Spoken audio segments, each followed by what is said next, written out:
On October 18th, 1968, more than 10,000 people gathered beneath a giant pink and white circus tent on the Las Vegas Strip. Outside, the crowd waiting to enter reportedly stretched more than a block away, and inside, nearly every possible form of chaos was happening at once. Trapeze artists swung through the air above gambling tables, high wire performers balanced over the heads of blackjack players. Casino dealers, they wore costumes. Monkeys wandered through the crowd and were reportedly trained to deliver jackpot winnings. What a way to win, right? There were cocktail waitresses, carnival barkers, clowns, acrobats, and an elephant named Tanya who could pull the handle of a slot machine and throw dice with her trunk. And standing in the middle of it all, dressed in a top hat and tails, was the man responsible for this beautiful disaster, Jay Sarno. He called his new casino Circus Circus. And not only was it unlike anything Las Vegas had ever seen, it was unlike anything anyone had ever seen. It was part casino, part carnival, part circus, part fever dream. There was just one fairly important thing missing: a hotel. Circus Circus opened on the Las Vegas Strip without a single guest room.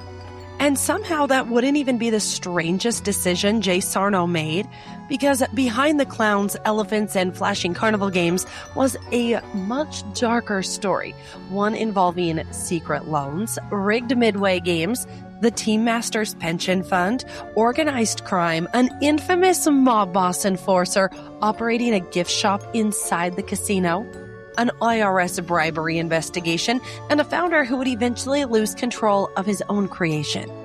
And that is only the beginning. Circus Circus was built to be the happiest place in Las Vegas, but every circus has a backstage. And once the lights go down, the painted smiles can begin to look very different. Hello, travelers. Welcome back to Death Kiss Traveler, the only podcast where we explore the darker history, hauntings, and horror hiding behind circuses, amusement parks, carnivals, and more. My name is Marissa, your morbidly curious host, and this week's episode is a little different because it's my birthday episode. And when I started thinking about what I wanted to cover for my birthday, I knew I wanted it to be something that felt personal. Something nostalgic, something strange, but something fun with just enough darkness hiding underneath it. And honestly, there's only one place that made sense: Circus Circus Las Vegas. I love Las Vegas. I've always loved Las Vegas. There's something about it that feels completely removed from real life. Time doesn't seem to exist inside a casino. It could be 3 p.m. or 3 a.m, and the lights are still on. They're still flashing and the machines are still ringing, and someone is still making a very bad decision that they're going to regret tomorrow. That's usually me. Las Vegas is a beautiful, excessive, chaotic, slightly dangerous, and completely unapologetic about all of it. And Circus Circus has always held a weird place in my heart because I grew up going there in the 90s, and I still go to Vegas at least once a year. I haven't gone to Circus Circus since I was a kid, but I love Las Vegas. And if you experienced Circus Circus during the 90s, you already understand. It wasn't polished or elegant or subtle in any way. It was loud. It was crowded. It was colorful. It was filled with flashing lights and carnival games, circus performers, and these creepy clowns. There were children running in every direction, but there were adults gambling beneath all of it. And it felt enormous. And even now, when Las Vegas is filled with luxury resorts and celebrity restaurants, Circus Circus still feels like it's surviving a piece of an older Las Vegas. A Vegas that wasn't afraid to be weird. A Vegas that looked like a normal casino and said, "This needs an elephant and trapeze artists." So for my birthday, we're going back beneath the big top. And because the history of Circus Circus is far too wild for one episode, this is going to be a 2-part series.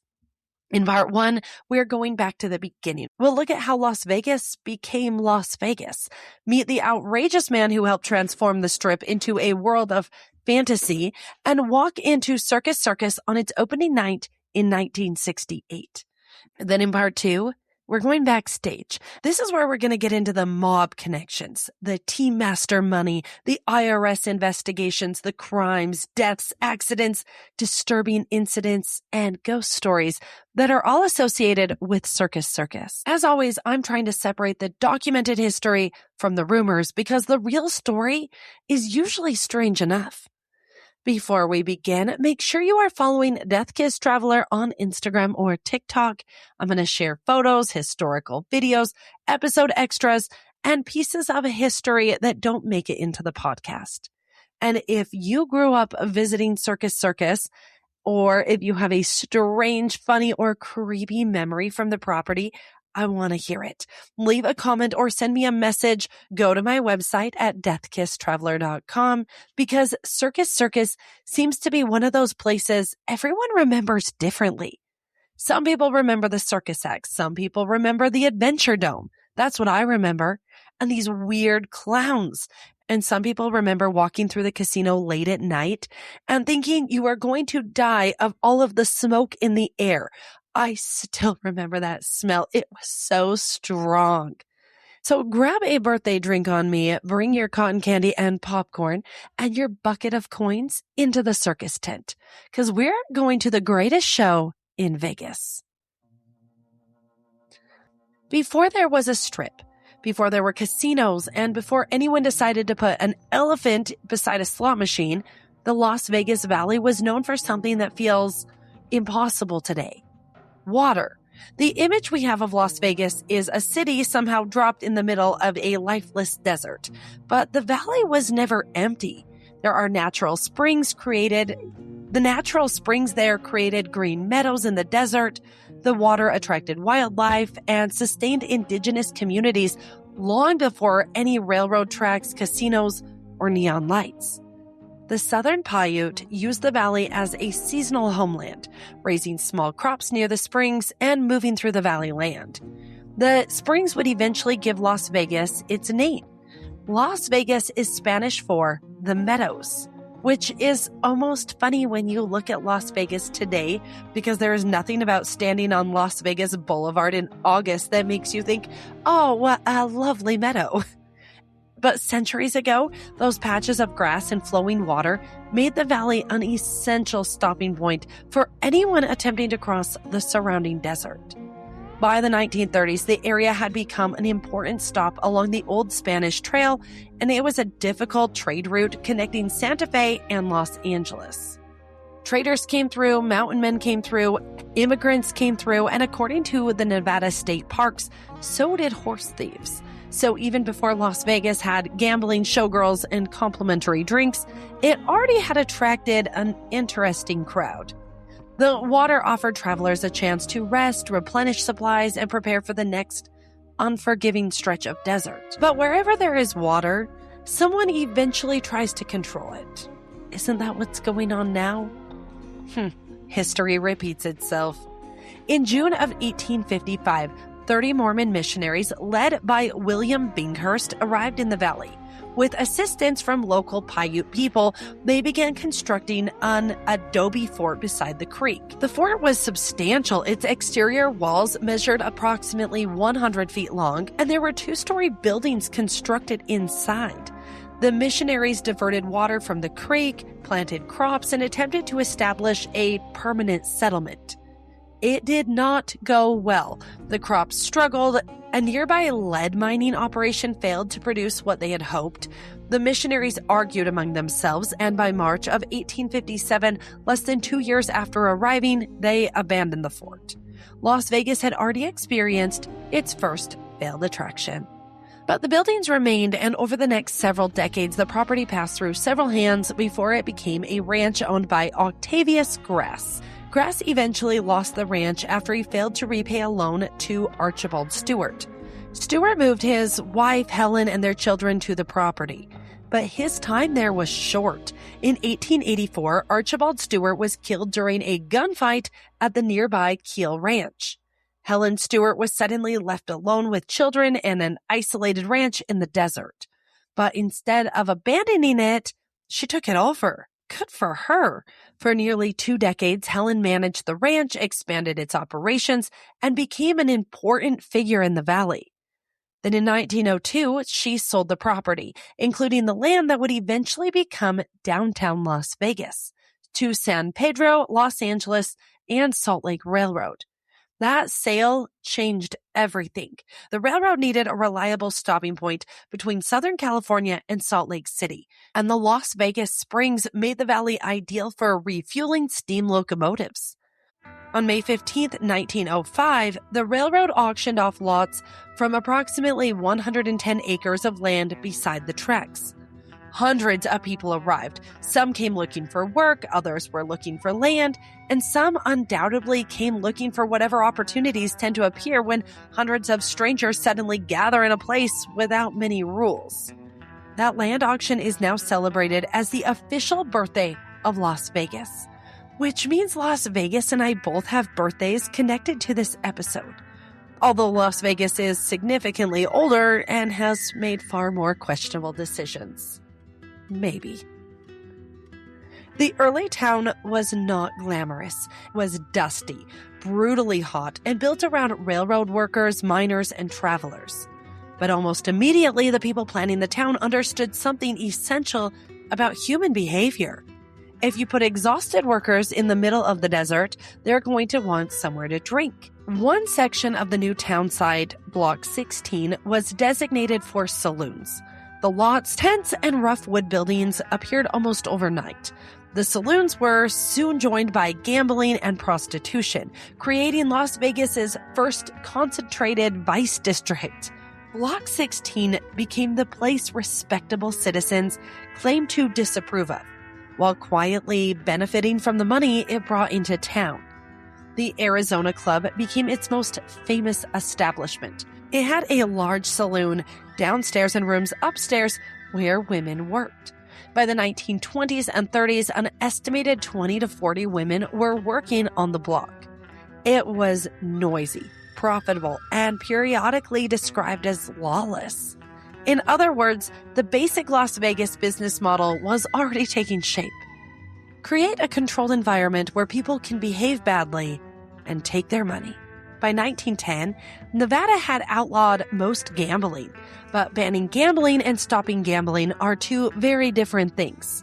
The games continued behind closed doors, inside saloons, and anywhere else authorities were willing to look the opposite direction. Block 16 also remained active during the Prohibition. Las Vegas had already learned that laws were sometimes treated less like firm boundaries and more like suggestions with inconvenient paperwork. Maybe this is why I love Las Vegas so much. Then came 1931, the year that permanently changed the future of the city. America was trapped in the Great Depression, businesses were failing, people were desperate for work, and Nevada needed money. In March of 1931, Governor Fred Balzer signed what became known as the Wide Open Gambling Bill, beginning Nevada's most modern era of legalized gambling. That same year, Nevada reduced its residency requirement for divorce to happen in only 6 weeks. People, especially women trapped in marriages elsewhere, could travel to Nevada, establish temporary residency, and obtain what became known as a quickie divorce. Dude ranches began housing divorce seekers while they waited out their 6 weeks. So by 1931, Nevada was offering Americans 2 things that many other states would not: a legal place to gamble and a relatively quick way to leave your spouse. Las Vegas was quickly becoming a destination where people could temporarily step outside the rules back at home. And if that wasn't enough, construction on Hoover Dam began that same year. Thousands of workers arrived in southern Nevada hoping to find jobs on one of the largest construction projects the country had ever attempted. Boulder City was built to house the workers, but gambling and alcohol, they were prohibited there. Imagine working long, dangerous shifts in brutal desert heat, helping build a concrete wall across the Colorado River, and then being told the company town had no gambling, no legal alcohol, and no nightlife. Las Vegas, well, it was only a short drive away. Every payday, workers poured into the city looking for drinks, entertainment, and of course, gambling. And most of them headed directly to Block 16. The federal government was not thrilled that the closest major town to its enormous dam project had a thriving red light district, but for Las Vegas, the workers brought exactly what the city needed: money. The dam also brought electricity, water, national attention, and tourists who came simply to see the enormous structure rising from the canyon. Las Vegas had found its rhythm. By the 1940s, pressure from federal officials, military leaders, and local reformers finally led to the closure of Block 16. But Las Vegas did not eliminate the vice. It repackaged it. Instead of rough saloons, back rooms, and brothels, new versions of Las Vegas would offer hotel rooms, swimming pools, restaurants, showrooms, and legal casino floors. In 1941, El Rancho Vegas opened on Highway 91, the road that would eventually become Las Vegas Boulevard. It was the first major themed hotel casino on what would become the Las Vegas Strip. El Rancho offered guests a Western fantasy complete with ranch-style buildings, entertainment, dining, and gambling in one destination. The Last Frontier followed in 1942, and the Flamingo opened in 1946. The Thunderbird arrived in 1948, and Las Vegas was no longer simply a railroad town with some gambling. It was becoming a resort destination. And with those resorts came organized crime. The mob did not create Las Vegas, despite the way the story is often told. The Springs, indigenous inhabitants, missionaries, ranchers, and railroads all came first. But organized crime figures recognized the opportunity Las Vegas presented. Gambling was legal. Large amounts of cash moved through the casinos. Accounting systems were primitive compared to what exists today, and money could disappear before it was ever officially counted. Casinos provided the perfect environment for skimming profits, laundering money, and rewarding associates. By 1950, the federal government was paying attention. On November 15th of that year, Senator Estes Kefauver brought his committee investigating organized crime to Las Vegas. Casino operators and local figures were questioned in the federal courthouse downtown, the building that now houses the Mob Museum. The hearings helped expose the influence of organized crime across the country. But they also strengthened Las Vegas. Crackdowns on illegal gambling elsewhere pushed more gamblers and operators towards Nevada, where the industry was legal and increasingly regulated. Every attempt to expose Las Vegas seemed to make it more famous, and fame was something Las Vegas knew how to use.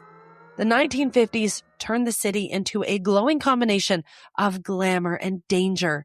This was the era of showgirls, neon signs, lavish casino productions, and performers such as Frank Sinatra, Dean Martin, Sammy Davis Jr., Nat King Cole, Lena Horne, and Josephine Baker. But behind the glamorous photographs was another dark part of Las Vegas history. The Strip was segregated. Black performers could headline a casino showroom and bring enormous crowds into the building.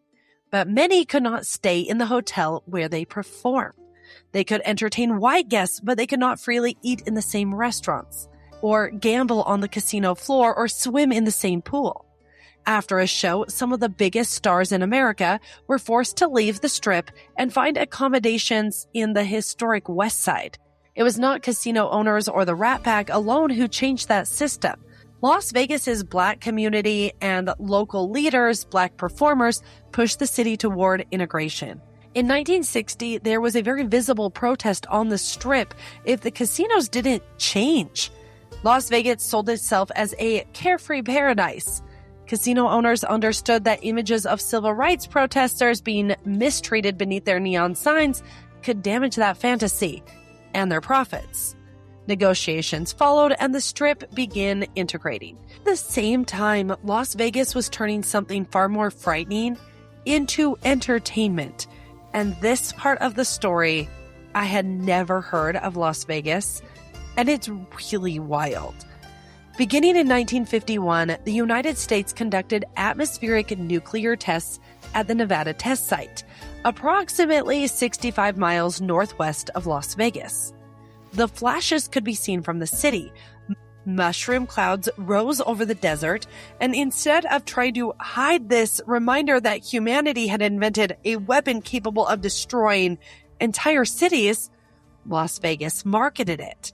Hotels hosted bomb-watching parties, tourists gathered on rooftops before dawn, bars served atomic-themed cocktails, beauty queens posed in costumes shaped like mushroom clouds, and from 1951 through 1962, more than 100 atmospheric nuclear tests were conducted at the site. Las Vegas transformed the threat of nuclear destruction into another attraction. That may be the most Las Vegas thing that has ever happened. But it also reveals something important about the city that we're heading into. Las Vegas learned to turn danger into spectacle. It turned vice into tourism. It turned organized crime figures into local celebrities. And mushroom clouds were photo opportunities. It built beautiful facades over complicated and sometimes horrifying realities. By the mid-1960s, a simple casino was no longer enough. Every resort needed an identity. The Sands had sophistication. The Tropicana offered a tropical glamour. The Dunes promised an Arabian fantasy. And in 1966, Caesar's Palace opened and invited ordinary tourists to spend a weekend pretending they were Roman emperors. The man behind that transformation was Jay Sarno. Sarno understood something that would eventually define modern Las Vegas. People did not come to the desert merely to gamble. They came to escape their real lives. They wanted fantasy. They wanted excess. They wanted to walk through a doorway and enter another world. At Caesar's Palace, Sarno gave them ancient Rome, but almost immediately he began imagining something completely different, something louder, something less sophisticated, something where wealthy gamblers and screaming children could somehow exist beneath the same roof. He imagined a casino filled with carnival games, live animals, acrobats, trapeze performers, and clowns, a place where the show never stopped, even while people gambled. Most casino operators thought the idea was ridiculous. Howard Hughes reportedly hated it. The Nevada Gaming Commission questioned whether Sarno even had enough money to build it. But Jay Sarno didn't want to build another elegant Las Vegas resort. He wanted to build the greatest show in Las Vegas. And in 1968, beneath an enormous pink and white big top, Circus Circus was born. Until I was researching this episode, I didn't know, and I find it completely fascinating, that Caesar's Palace is older than Circus Circus. If you have been, you know there is a huge difference between the two. By 1967, Jay Sarno had already given Las Vegas a Roman palace. Now he wanted to give it a circus. Not a circus with a few circus decorations. Not a hotel with a clown painted on the wall. Sarno wanted a living, moving, consistently performing circus built directly over a casino floor. He wanted gamblers playing blackjack with trapeze artists flying above their heads. He wanted carnival games for children, peep shows for adults, elephants pulling slot machines, and a fireman's pole leading guests down to the casino. It was as if someone had taken Las Vegas, Disneyland, a traveling carnival, and an adult nightclub and threw them together and forced all of them in the same building. Sarno reportedly called Circus Circus the most exciting project of his life. And considering that this was the man who had just opened Caesar's Palace, that was a significant statement. But Circus Circus was different from Caesar's. Caesar's Palace was meant to make every guest feel rich and powerful. It was marble and fountains, Roman statues, and beautiful women dressed like ancient servants. Circus Circus was meant to make guests feel like children again. Or possibly like they'd been locked inside a carnival after taking something they shouldn't have. Sarno initially considered continuing the Roman theme by creating a Roman circus. But he abandoned that idea and decided to build the type of circus Americans already recognized. Acrobats, circus, carnival barkers, and a striped tent. That decision reportedly inspired the unusual double name. It merely wasn't a circus, it was Circus Circus. By December of 1967, Clark County had approved plans for a roughly 34,000 square foot casino with a restaurant and lounge. And there was one glaring omission from those plans. There's no hotel. That wasn't an accidental oversight. The original Circus Circus was designed as a casino and entertainment attraction. Sarno believed that spectacle itself would be powerful enough to pull visitors away from the resorts where they were already staying. People would sleep at the Riviera and the Stardust or another nearby hotel, and then they'd walk over to Circus Circus to gamble. At least that was the plan. Sarno and his longtime business partner Stanley Mullen had a construction background. Before Las Vegas, the two men had worked as tile contractors, built houses, and developed their cabana motor hotels. But nothing in their previous experience looked anything like this. The California architecture firm Rissman and Rissman Associates was hired to design the building. Homer Rissman had already worked on several Las Vegas properties, including the Hacienda. R.C. Johnson and Associates became the general contractor. Interior designer Joe Harris, who had helped create the extravagant world of Caesar's Palace, was brought in to transform Sarno's idea into something that could exist in 3 dimensions. Although Circus Circus looked like a giant fabric tent, it wasn't one. The structure was built from steel and concrete, with a tent-shaped roof soaring approximately 90 feet into the air. Sections of the roof used a rigid, translucent material painted in bright white and hot pink. It looked temporary, like a circus had arrived in the desert and might pack up at any moment. But beneath that color was a very permanent building. The original exterior was also very different from the Circus Circus many of us remember. That giant Lucky the Clown sign was not standing outside on opening night. Lucky wasn't installed until 1976. In 1968, guests were welcomed by 5 large fountains, statues that were created by a local Las Vegas artist, Montine, and an antique carousel decorated with neon. The fountain display stretched for more than 300 feet. Some of the water reportedly shot 4 stories into the air, illuminated by changing colored lights. They had the first fountain show. Imagine arriving on the dark northern end of the Strip in 1968 and seeing this enormous glowing tent surrounded by fountains, statues, and a carousel. It must have looked completely insane and also would draw me in. It came together so incredibly quickly. Construction began during the summer of 1968. Architectural drawings preserved by UNLV were still being revised in August, less than 2 months before the casino finally opened. Circus Circus had initially been expected to open on August 1st. That date passed. Then another date in early October also passed, and construction was accelerated during the final weeks in an effort to get the doors opened, pushing the project beyond its original estimate and creating disputes over who had authorized some of the extra work. Contemporary advertising described Circus Circus as a $15 million project. However, records now show that construction budget closer to $4 million. And in today's money, that's still $45 million. The larger number likely represented the total promoted value of the land, buildings, furnishing, equipment, and attractions. So either way, Sarno was spending money faster than it was arriving. 4 or 15 million, it was still a lot back then.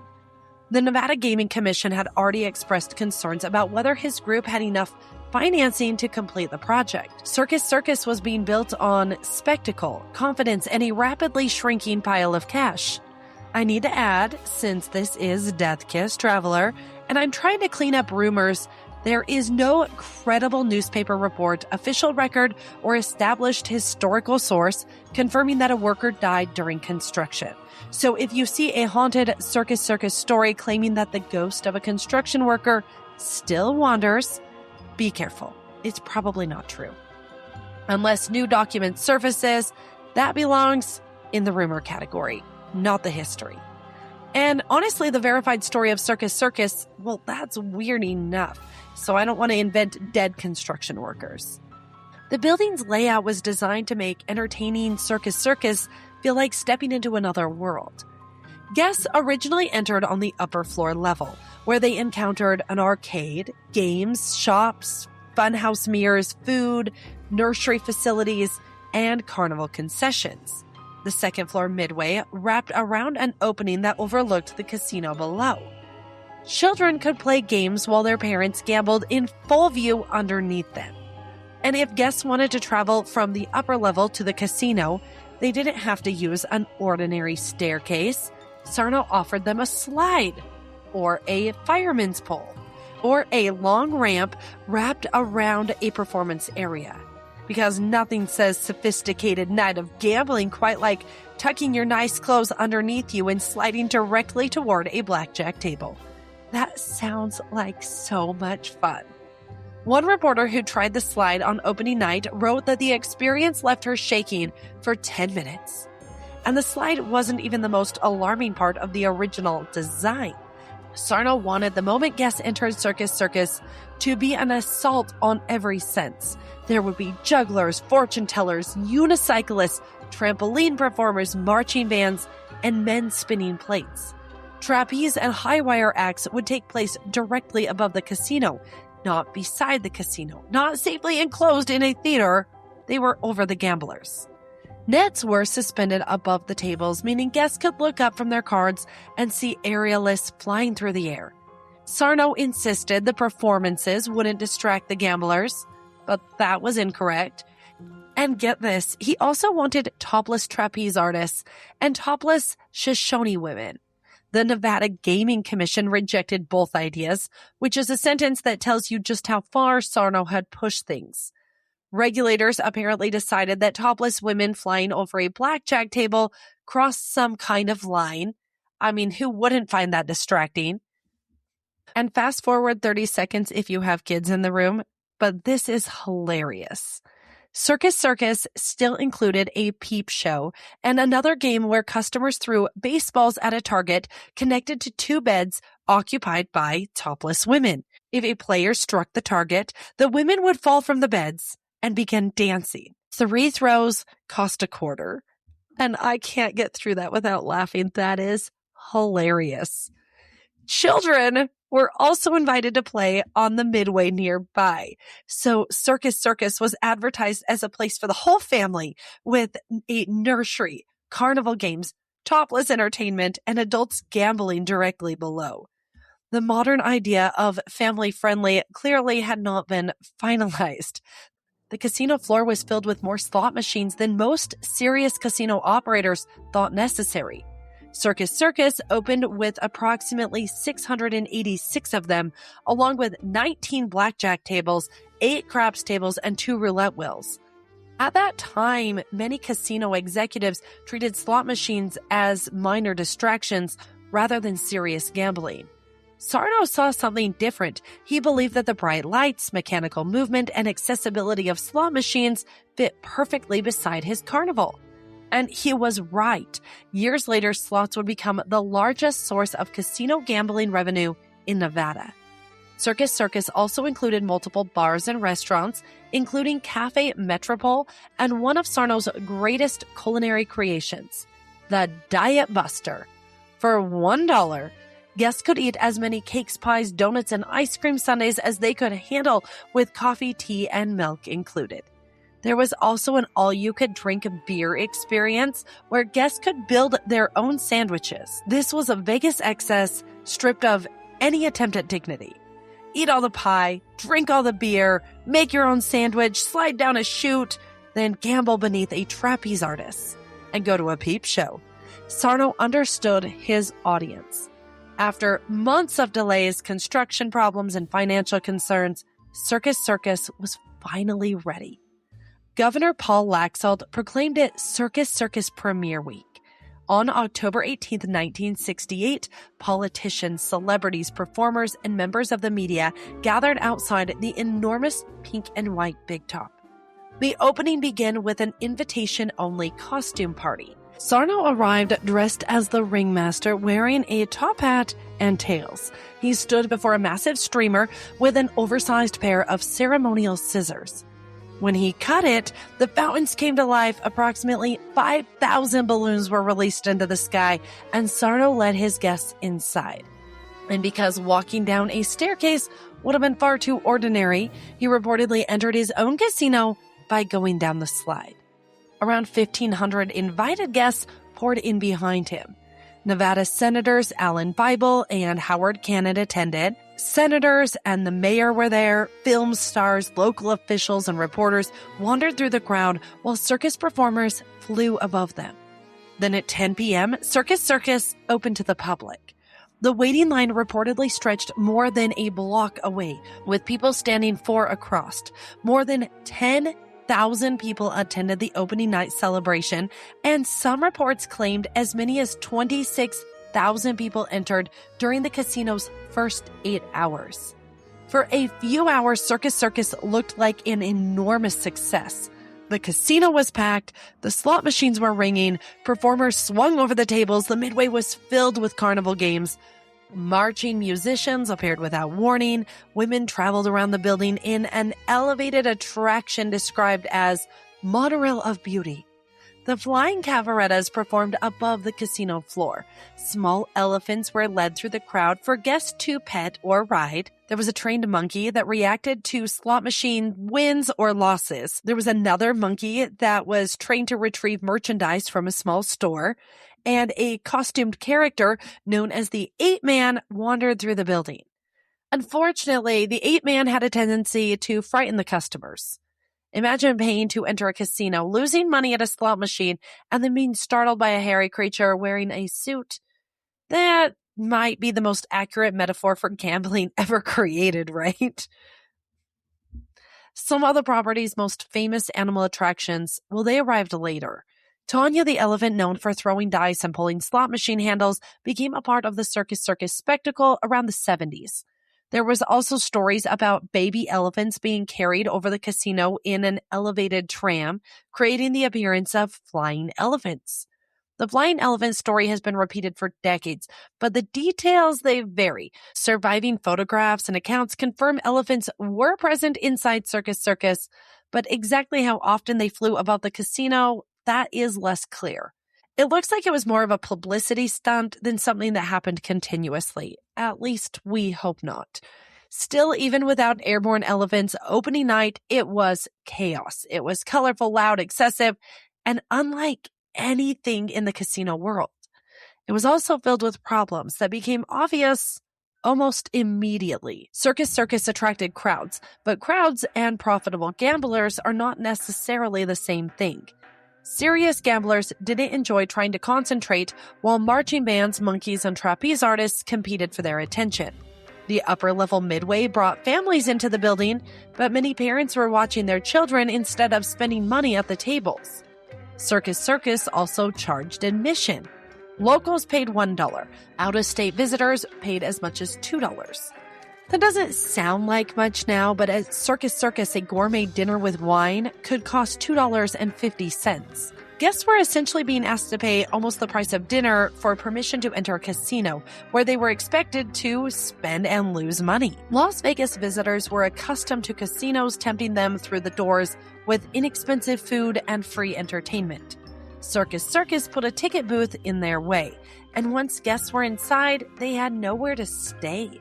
There was no hotel rooms where tired gamblers could rest and return to the casino. There's no built-in supply of guests waking up on the property every morning.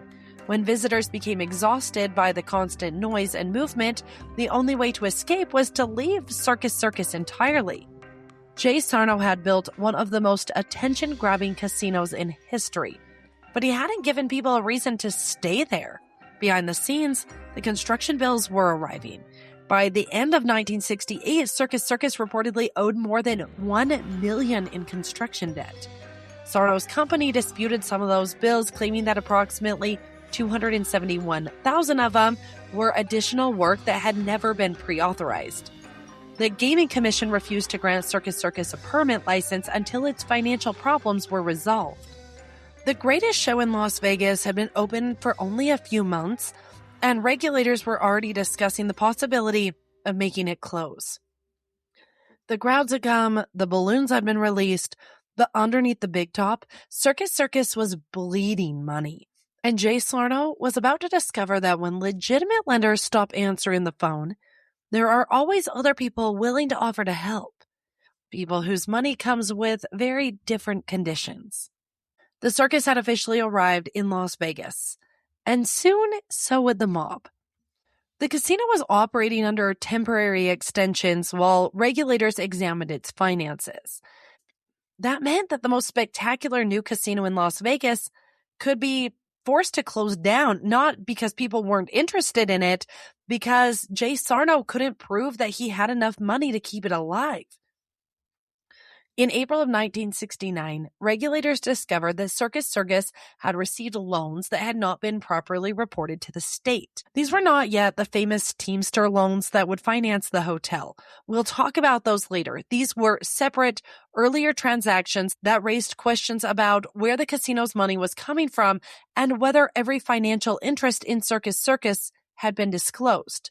In Nevada, casino owners aren't allowed to keep hidden investors or secret sources of financing. The state wants to know exactly who is providing the money and what they expect in return. On April 25th of 1969, the Gaming Commission voted to allow the Circus Circus license to expire at the end of the month. Circus Circus was ordered to shut down. The Big Top had been open for barely 6 months. But only hours before the scheduled closure, the casino received another temporary extension. Sarno agreed to resign as president and place his ownership interest into a trust until it could be sold. His partner, Stanley Mullen, took over as president. In May, Circus Circus finally received a permanent gambling license. A few months later, regulators allowed Sarno to return. He had survived, but Circus Circus still had that same enormous problem. It needed a hotel. Circus Circus was generating foot traffic for itself and other hotels that are competitors. Sarno knew that a hotel could change that. A hotel would create a captive audience. Hundreds of guests would wake up on the property every morning, walk through the casino, and return to their rooms without leaving the building. And that's what every casino wants. They want to keep you there. But building a hotel requires money, a lot of money, and conventional banks were not exactly fighting for the opportunity to lend more cash to Jay Sarno. So he turned to an organization that had already helped finance several of his earlier projects, the Teamsters Central States Pension Fund. The Teamsters Pension Fund contained the retirement savings of truck drivers and other union workers across the country. By the 60s and 70s, it had become one of the most important and controversial sources of casino financing in Las Vegas. Traditional banks often considered casinos too risky or morally questionable to finance. The Teamsters Fund did not share those concerns. It loaned hundreds of millions of dollars to hotels, casinos, and other developments. On paper, these business loans intended to earn money for union retirees, but the fund's leadership had well-documented relationship with organized crime figures, and some loans were allegedly approved according to influence rather than financial standards. Sarno and Mullen's relationship with the Teamsters predated Circus Circus. Jimmy Hoffa and pension fund administrator Alan Dorfman had helped connect them with financing for earlier Cabana hotels and Caesar's Palace. Circus Circus had not been created by complete strangers suddenly arriving with suitcases of mob money. Their relationships were already there. By the time Sarno needed money for the Circus Circus Hotel, Jimmy Hoffa was in prison. According to historian David Schwartz, in the Mob Museum, Sarno approached Nick Savella, the boss of the Kansas City crime family, for help reaching the people controlling the pension fund. In 1971, the Teamsters provided a $7.6 million loan to Circus Circus. That money allowed Sarno to pay debts and construct the hotel that the property should have had from the beginning. In July of 1972, a 15-story tower containing approximately 400 rooms opened up beside the original Big Top. Circus Circus was finally a genuine hotel casino. Guests could sleep upstairs, take an elevator down, and immediately encounter slot machines circus performers, and carnival games. Financially, the hotel gave Circus Circus a chance to survive, but the money came with consequences. Circus Circus had not merely borrowed from a pension fund. It had placed itself inside a network connecting union officials, casino operators, and organized crime figures in Kansas City and Chicago. Circus Circus had a new group of silent spectators, and they aren't interested in the trapeze act.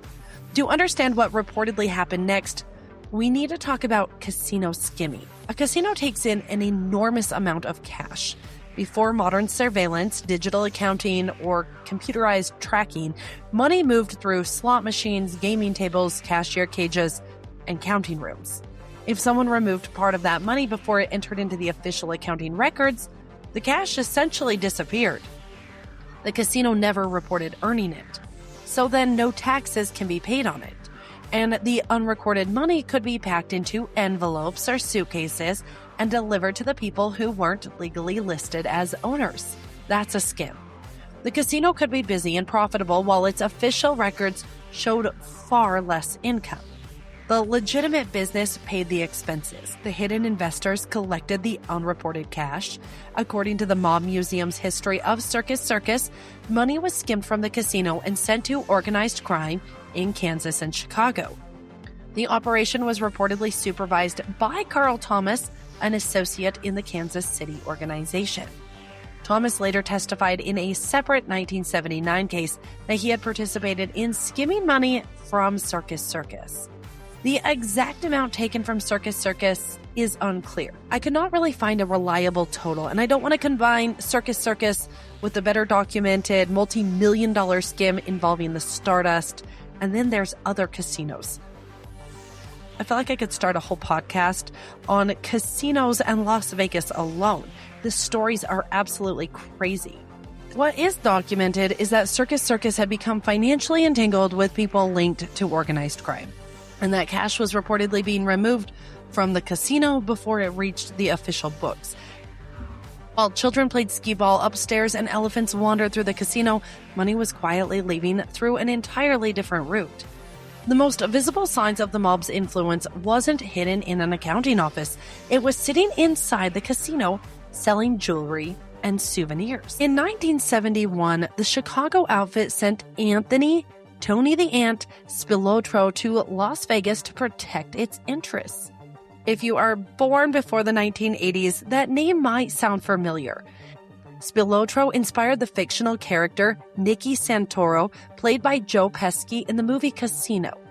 In real life, Spilotro was a feared enforcer, suspected of involvement in numerous murders, burglaries, loan sharking operations, and other crimes.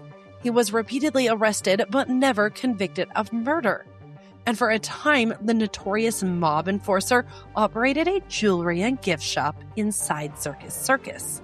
The shop used the name Anthony Stewart, based on Spilotro's first name and his wife Nancy's maiden name. This wasn't a secret room beneath the casino, it was a public retail concession. Families could play carnival games, watch the acrobats, and then go shop at a store connected to the Chicago's mob that was represented in Las Vegas. Because apparently even mob enforcers need a place to sell souvenirs. The shop itself was not necessarily committing crimes simply because Spilotro operated it. We don't have evidence that every bracelet or Circus Circus souvenir was part of illegal transactions, but the concession represented influence.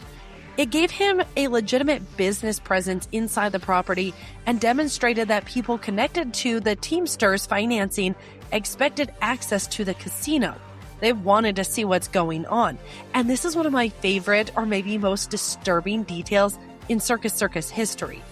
The property is remembered as the place that brought children to the Las Vegas Strip, but one of its early gift shops was controlled by the man sent to oversee the Chicago's mob interests in Las Vegas. Spilotro eventually became too violent and too visible even for the people who had sent him. In 1986, Tony and his brother Michael were beaten to death by fellow mobsters and buried in an Indiana cornfield. But years before that infamous ending, Tony Spilotro had a foothold beneath Circus Circus Big Top. And the casino's problems weren't limited to the gambling floor. When the new owners, Bill Bennett and Bill Pennington, eventually took over Circus Circus, historical accounts say they had to clean up carnival games that had been cheating customers.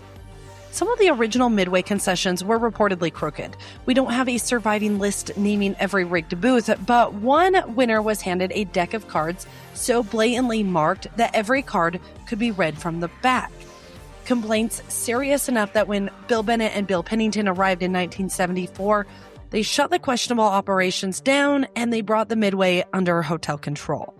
So I don't want to claim that every basketball hoop, bottle toss, or skee ball lane at Circus Circus was rigged, but we do know it was bad enough that everything had to be shut down.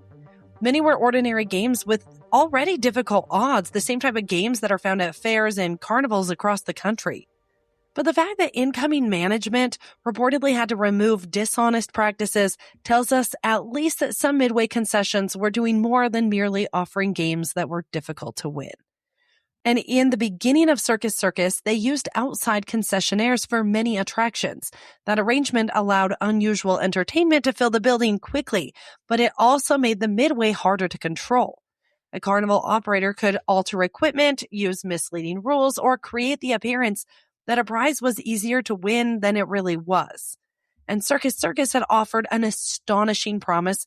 For every dollar guests spent on its carnival games, Sarno claimed they would receive $2 worth of merchandise. That is a fantastic promotion. Unless you think about the math for 5 seconds, if every customer received twice what they spent, the Midway would lose money immediately. The only way that promise would work is if it stated the value of the prize was inflated. The games were extremely difficult to win, or customers kept spending far more than prizes were actually worth. Possibly all three. This family-friendly casino had mob influence behind the scenes and questionable carnival practices upstairs. And then Jay Sarno became the center of an even stranger criminal case. In the early 1970s, Sarno and Mallon were under investigation by the IRS. The government was examining their taxes, casino finances, and possibly criminal violations. According to later federal court records, they had an intermediary named Leo Crutchfield suggested to an IRS agent that Sarno and Mallon might be interested in receiving unlawful help with their pending audits. A meeting was arranged inside a casino steam room. Because apparently there is no sentence in this story that can begin normally, an IRS agent named Smith met with Sarno and Mallon, and what happened inside the steam room became the central argument in the criminal case. The agent claimed Sarno offered him money to stop the criminal tax investigation and help resolve the casino's tax problem. Sarno and Mallon gave a very different account. They said they had been led to believe that the agent had the power to destroy them, that without his approval, they could be indicted, lose a tax refund, and watch Circus Circus collapse. The payment itself was not disputed. Sarno and Mallon paid the agent approximately $75,000 in cash. The question is why? Was it a voluntary bribe? Or had government agents pressured and entrapped two frightened casino owners into making a payment? On March 7, 1974, Sarno and Mallon were arrested and accused of offering what was widely described as the largest bribe in IRS history at the time. The publicity was devastating. Circus Circus was already associated with controversial financing and mob influence. Now its founders were facing federal criminal charges. Sarno hired Oscar Goodman as one of his attorneys. Goodman would later become the mayor of Las Vegas, but at the time he was building a reputation defending some of the city's most notorious figures. The trial did not end with a simple guilty or not guilty verdict. After 20 hours of deliberation, the jury announced that it was hopelessly deadlocked. The judge declared a mistrial, but then granted a defense motion for a judgment of acquittal. The judge concluded that the government had failed to eliminate reasonable doubt about entrapment and the role played by the intermediary who arranged the meeting. The government appealed and lost. Prosecutors later attempted to charge Sarno with perjury over his testimony about the steam room conversation. But that indictment was also dismissed. The dismissal was eventually upheld by a federal appeals court. It went all the way to the top. So it would be inaccurate to say Jay Sarno was convicted of bribing an IRS agent. He wasn't. It is accurate to say that he and Mullen paid an IRS agent approximately $75,000 in cash. They were charged with bribery, argued they had been entrapped, and ultimately received a judgment of acquittal. But even though Sarno walked away without a conviction, the case really did lose him control of Circus Circus. By 1974, Circus Circus had survived construction debt, licensing problems, mob influence, skimming allegations, and now a federal bribery. The casino needed someone who could turn Sarno's spectacle into a functioning business. And that's when Bill Bennett and Bill Pennington entered the story. The two men were casino managers looking for an opportunity. According to later accounts, they specifically wanted a struggling property, something close enough to failure that they could take control and prove they knew how to save it. Circus Circus was perfect. In May of 1974, Bennett and Pennington signed a 5-year lease to operate the casino.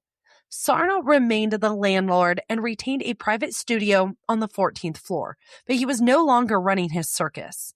Bennett and Pennington began making changes almost immediately. They separated the circus performances from the serious gambling areas so that the acts no longer disrupted every player in the casino. They removed the adult entertainment, they took greater control of the Midway, and they cleaned up the games that were accused of cheating customers. They stopped trying to attract high rollers who didn't want to gamble besides children and circus performers. They reduced the use of casino credit and expensive complimentary perks. They focused instead on affordable rooms, modern slot machines, and middle-class families. They also retired Tanya the elephant from wandering the casino floor. I love Tanya, and the image of an elephant pulling a slot machine handle is incredible. But it does sound a little like animal cruelty, and when new management's first list of necessary reforms include remove elephant from casino, it tells you how unconventional the previous operation really had been. Bennett also persuaded Tony Spilotro to surrender his gift shop to concessions. Historical accounts credit the new management with ending the Circus Circus skim and reducing organized crime influence over the property. The change wasn't dramatic from the outside. The circus acts continued, the Midway remained, the pink and white big top still stood over the casino. But behind the scenes, Circus Circus became a different business. Jay Sarno had created the fantasy. Bennett and Pennington figured out how to make it profitable. In 1983, they exercised their option to purchase Circus Circus from Sarno for $72 million. One of their first actions after completing the purchase was to remove Sarno from the 14th floor suite. They kicked him out. The man who dreamed up Circus Circus had officially been evicted from his own big top. His idea had survived. Under Bennett and Pennington, Circus Circus would expand again and again. More hotel rooms, an RV park, a people mover traveling above the property, new towers, a giant neon clown, and eventually an enormous pink glass dome containing roller coasters, dinosaurs, and an indoor amusement park. And that's what drew me to this story. Circus Circus was about to become the place I remember from my childhood. But as the property grew, so did the number of people passing through it. And the bigger the circus became, the more accidents, crimes, deaths, and disturbing stories it would collect. Before we close part 1, there's one final story I want to tell. Even though I have been recording for over 2 hours, we have spent this entire episode following Jay Sarno, the man who dreamed up Circus Circus. He fought the government and eventually watched someone else turn his chaotic creation into a success. But the final chapter of Sarno's life almost sounds like it was written specifically for Las Vegas. After losing control of Circus Circus, Sarno didn't stop dreaming. His next idea was called the Grandismo, and because this is Jay Sarno, it wasn't going to be a normal hotel. The proposed Grandismo would have approximately 6,000 rooms, making it one of the largest hotel casinos ever imagined at the time. He envisioned an enormous fantasy resort containing multiple attractions, a precursor to the Las Vegas mega resorts that would eventually dominate the Strip. Once again, Sarno was imagining the future before the rest of Las Vegas was even ready for it. Unfortunately, he could never secure the money to build it. That seems to be the pattern of Jay Sarno's life. His imagination was always several $1 million ahead of his bank account. By 1983, he had no longer owned Circus Circus or Caesar's Palace, but he remained in Las Vegas. On July 21st, 1984, Jay Sarno went out for what would become his final night in the city that he'd helped to transform. According to later accounts shared by his daughter Heidi, Sarno spent part of the day playing 27 holes of golf and a game of gin rummy at the Las Vegas Country Club. Then he went to dinner at Bacchanal Restaurant inside Caesar's Palace. Think about that for a moment. He was eating inside the restaurant he had created nearly 20 years earlier. A Roman fantasy built with imported statues, fountains, toga-wearing employees, and enough extravagance to change the entire direction of Las Vegas. But it no longer belonged to him. After dinner, Sarno reportedly spent about an hour playing craps. Because of course he did. This was a man who had repeatedly gambled his money, his reputation, and sometimes his freedom on ideas that other people thought were ridiculous. And occasionally, he had been right. Later that evening, Sarno went upstairs to one of the fantasy suites at Caesar's Palace.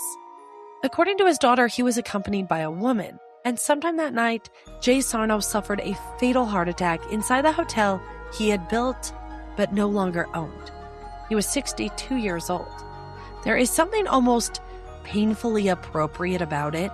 The man who taught Las Vegas how to manufacture fantasy died inside one of his own fantasies. It was Caesar's Palace, the first great monument to his imagination. Sarno never lived to see the era of Las Vegas that he had predicted. He never saw the Mirage erupt with a volcano. He never saw the Luxor's pyramid or the canals of the Venetian or the towers of New York, New York. And he never saw Circus Circus build an enormous pink glass dome containing roller coasters and an indoor amusement park. But every one of those resorts followed his philosophy. You weren't simply checking into a hotel. You were entering another world. Jay Sarno may have lost control of both Caesar's Palace and Circus Circus, but Las Vegas had never escaped his influence. The ringmaster was gone. The circus, however, was only getting bigger. In part 2, we are stepping inside the Circus Circus that came after him. The Circus Circus that I remember from my childhood. The towers, the Midway, the Neon Clown, the Adventure Dome, and the accidents, crimes, deaths, and alleged hauntings hiding behind all that childhood nostalgia. And that's where we're going to leave Circus Circus for now. Jay Sarno had created one of the strangest casinos Las Vegas had ever seen. But behind the clowns, the flying performers, and the carnival games, there was enormous debts.